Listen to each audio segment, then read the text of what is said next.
Nothing will crush your ego more effectively than prayer. That's the only way you get to a place that I'm not even really concerned about culpability. I don't even care who was wrong, who was right. You are my uncle, and it's important to me that we're on good terms. I don't really care who was wrong, who was right, who said what, who said, you are my aunt, and it is important to me that we are on better terms. Whatever I can do to, uh, ameliorate some of these differences, please let me know because I miss you. You're a relative of mine, and I would like for everybody, and this is something that I think, for myself often, you know, the word my in the English language is a small but deeply consequential word. My. When I say that I belong to something or it belongs to me, I always have to think, what does the object of my, what does it gain through an association with me? What does it gain?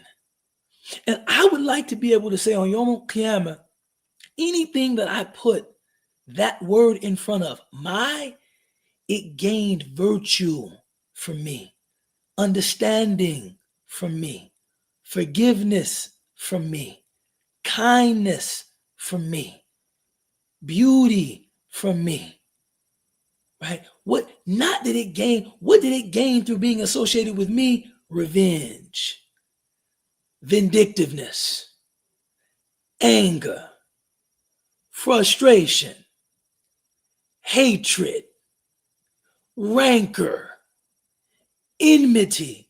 Because if that is what the things that are mine gain from an association with me, I bet they wish they weren't mine. La ilaha illallah. This is my wife. This is my son, my daughter, my aunt, my mother, my father, my neighbor, my friend. What do they gain through an association with me? All of us should be thinking like that.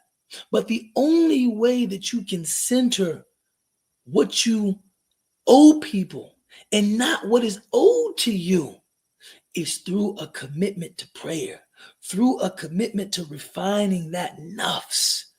Subhanallah, I was talking with one sheikh, and he said the nafs of the human being is amazing because it has a tendency to maximize the significance of whatever it gives, minimize the significance of whatever it takes. It has a tendency to maximize any offense or slight that it has experienced, but minimize the significance of any offense or slight or harm that it has caused. And I said, what do you mean by that? And he said, imagine you're driving down the freeway and you notice your exit late and you need to get off the freeway. And so you cut across 3 lines very abruptly, endangering some of the other motorists, but you're able to get on the ramp and you're able to get off. And as you do that, you're thinking, man, I did what I had to do. I didn't want to miss my exit. The next exit is 3 miles down the road and I would have had to go turn around. I need to be on time, whatever. You have all of these qara'in, all of these circumstances, all of these haythiyat, all of these extenuating reasons why you did what you did. Nothing is reflective of kind of some depraved, unrefined, selfish, inconsiderate nafs that you might actually have. You don't see yourself like that. I was just doing what I had to do. He said, but when somebody does something to you, you never see all of their qara'in. You never see their haythiyat, that they were doing what they had to do. They didn't want to miss their exit and travel for 3 extra miles and turn around. And it was really important that they be punctual. You never see that. He's just a jerk. He's just an inconsiderate jerk. Why would he do something like that? And I sat there and I thought, subhanAllah, that is the nafs. See, when I do something, oh, no, very easily minimized. In Arabic, it's called tasweer. There's a very easy justification for why I've done that. Oh, no, you don't understand. It was just a mix-up. I just mixed my accent. But when something happens to me, it is a damning indictment against the person who did it. SubhanAllah. One of the sunnah of the Prophet ﷺ is that you actually make excuses for other people, that you actually put the best construction on what they've done, that, maybe, which is not denying the reality of what they've done, nor is it, bypassing the necessity of redress or accountability, but it's guarding your heart against having an evil opinion of this person, right? If either one of us got a ticket for improper lane usage, we would deserve the ticket.